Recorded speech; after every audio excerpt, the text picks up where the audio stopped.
Hello! This is the Bible in Fewer Words. We are Carol and Steve Wells.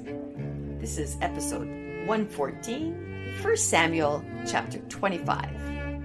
If you enjoy this podcast, consider supporting us at patreon.com/BFW. Hi, Steve. Hi, Carol. Chapter 25. How many are there in 1 Samuel? 31, I think. It's kind of slow, but we're moving. We're on the downslope. Oh, yeah. Okay, great. Because I'm getting a little tired of David. Oh, well, we're going to have him for a while. Oh, darn it. Yeah, but David's on the run, right? Yes. Saul's still king, and he knows he's after David. Mm-hmm. And maybe we'll have a little encounter with Jonathan this time. Jonathan and David. Yeah, we will, I think. Chapter 25, verse 1. Samuel died, and all the Israelites gathered and buried him in his house at Ramah. So are they going to bury him in the house at Ramah? That's what it says. I checked, and it does say in his house at Ramah. So I don't know if they're just going to dig like right through the floor, bury him right there. I don't know if they mean it or not. Okay, so maybe they just mean they're going to view him in the house and then have him be somewhere else. Yeah, maybe. Maybe. Okay. David went into the wilderness of Paran. Verse 2. Nabal was a wealthy man who was married to a beautiful and intelligent woman named Abigail. Yeah, Abigail, that's a common name, isn't it? Yes, it is. And to say that she's beautiful and intelligent. Yeah, it didn't actually use intelligent, but it did seem to imply that. Okay. Yeah.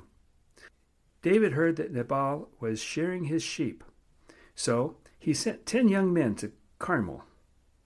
He told them to deliver this message to Nabal.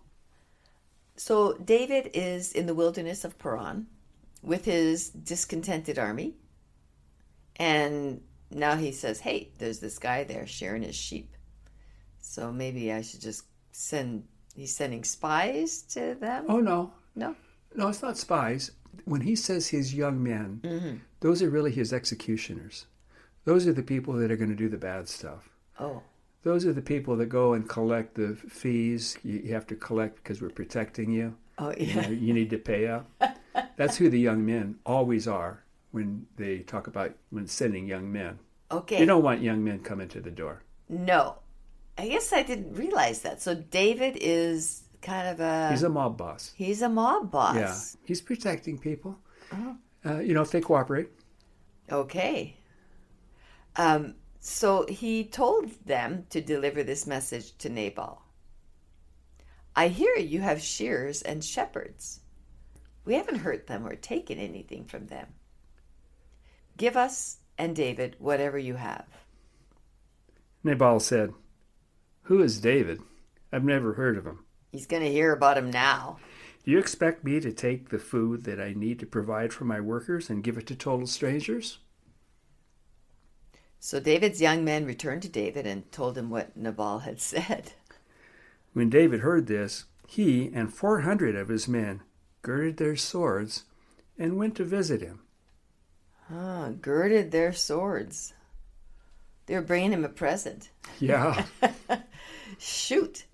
So a young man who worked for Nabal told Abigail about the encounter between David's men and her husband Nabal. He said, They were nice to us and didn't steal anything. They even protected us when we watched the sheep. You need to decide what to do, otherwise there's going to be trouble for us. So he's talking to Abigail. Yeah, Nabal's... very disrespectful of her husband. Yeah. So this is Nabal's wife who's supposed to be kind of the boss of the sheep, and he's got workers. And but he's defending David. He's saying he didn't do anything, didn't take anything. He was nice to us. So he finishes by saying, Our master Nabal is such a son of Belial that no one can talk to him. Uh-oh, that's like an SOB. It is, yeah. So he's calling his boss an SOB. He is. To his wife. Yeah, and I think a son of Belial is worse than a SOB. I think so. As we think of it today. What's Abigail going to think about that now, this guy calling her husband Well, you'd think she'd be upset. Yeah. But it doesn't sound like she is. if you go on. So Abigail gathered 200 loaves of bread, 2 bottles of wine, 5 sheep ready to cook, 5 measures of grain, 100 clusters of raisins, and 200 fig cakes, and loaded it all on donkeys. I wonder what she's going to do with that. Ah, she's going to try to appease David. Oh. She told her servants to go ahead of her. She would come later. But she didn't tell her husband Nabal where she was going. On her way, she met David, who said, I've been protecting you and your husband and didn't take anything from him. But he's paid my kindness to him with evil.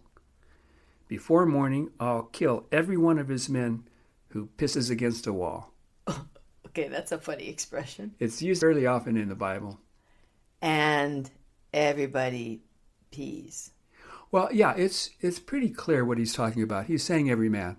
Oh. Because men, I guess, pee against walls. I don't think women do. I don't know. Bushes or something. I don't know where women put pee.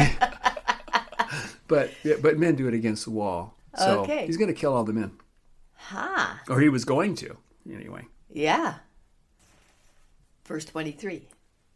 Abigail got off her donkey, fell on her face, and said to him, Don't let that stupid man of Belial, husband of mine, bother you. Steve, is that what it says in the Bible? Yes, it is.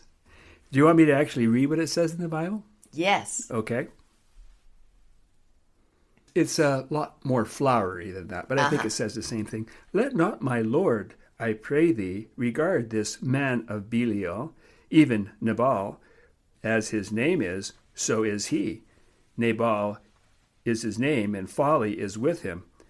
But I, thine handmaid, saw not the young men of my Lord, whom thou didst send. So, yeah, she's saying, no, don't be upset by my son of Belial, husband of mine, right? Who's kind of foolish. Yeah, he's an idiot. Don't let him bother you. She's speaking badly here about her husband, for sure. Okay. And she does call him a man of Belial. Yes, same as the son of Belial. You have every right to kill him and all of his people for his ingratitude, but God has somehow graciously restrained you. You are the greatest person ever. God will soon kill all of your enemies and make you king. When you've dealt with my stupid husband, remember me. So she's essentially saying, go ahead and kill my husband. Yeah. Oh my right. goodness. She is. And here's all this stuff you can have. Yeah. And here I am, you know. Remember me. Yeah. So yeah, there's this wine and loaves of bread and a bunch of raisin stuff. cakes. It's all good. Yeah. Yeah. Then David said to Abigail, Blessed be God who sent you to me.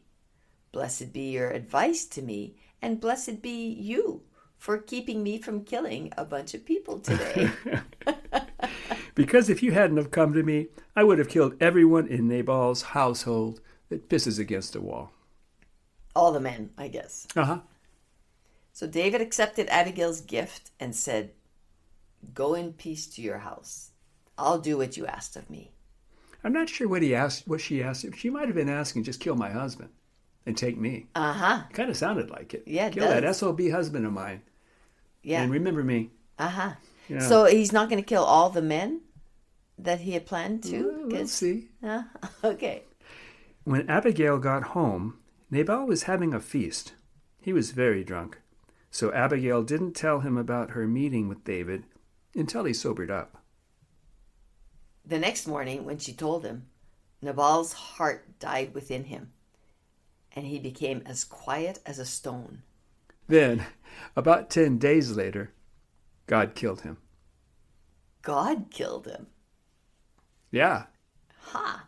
Yeah, God killed him. David didn't have to do it. Yeah. God did it. God was in on this. He was in on it from the beginning. Yeah, it sounds like it. It's weird. I mean, it's not like David said, would you deliver him into my hands? No, and David certainly, with 400 guys there, he could have killed him himself, and then God wouldn't have at least been totally to blame for it, right? Yeah. But no, God killed him. All right. And that's what the Bible says. Verse 38 actually says. So verse 39, when David heard that Nabal was dead, he said, Blessed be God. And he sent for Abigail. Abigail bowed her face to the ground and said, "Let me be David's handmaid, who will wash the feet of the servants of David." Then she got on her donkey, collected 5 of her damsels, and rode off to become David's wife. Just like that. Yeah, Meanwhile, David also took another wife. What? yeah, Ahinoam of Jezreel. yeah. And this is interesting. Before you'd asked me about who was Saul's wife. Uh-huh. Her name is Ahinoam. And so people wonder, it's not really clear, but it could be that Ahinoam is becoming David's wife. Ahinoam is also Jonathan's mother, so Jonathan and David are having this kind of thing going on, while David is also marrying Jonathan's mom. Yeah. Maybe. I don't know. It may be a different Ahinoam. We don't know. Uh-huh. I don't know anyway. But isn't there a rule about having sex with someone and their mother, and you need to burn them all? Oh, yeah, there is. I don't think there's... If David and Jonathan actually had sex, then they'd have to be killed because of Leviticus 20:13 says that, right? Yes. If you had sex with a woman and her mother, then you have to burn all 3. But here it's Whole possible. different thing.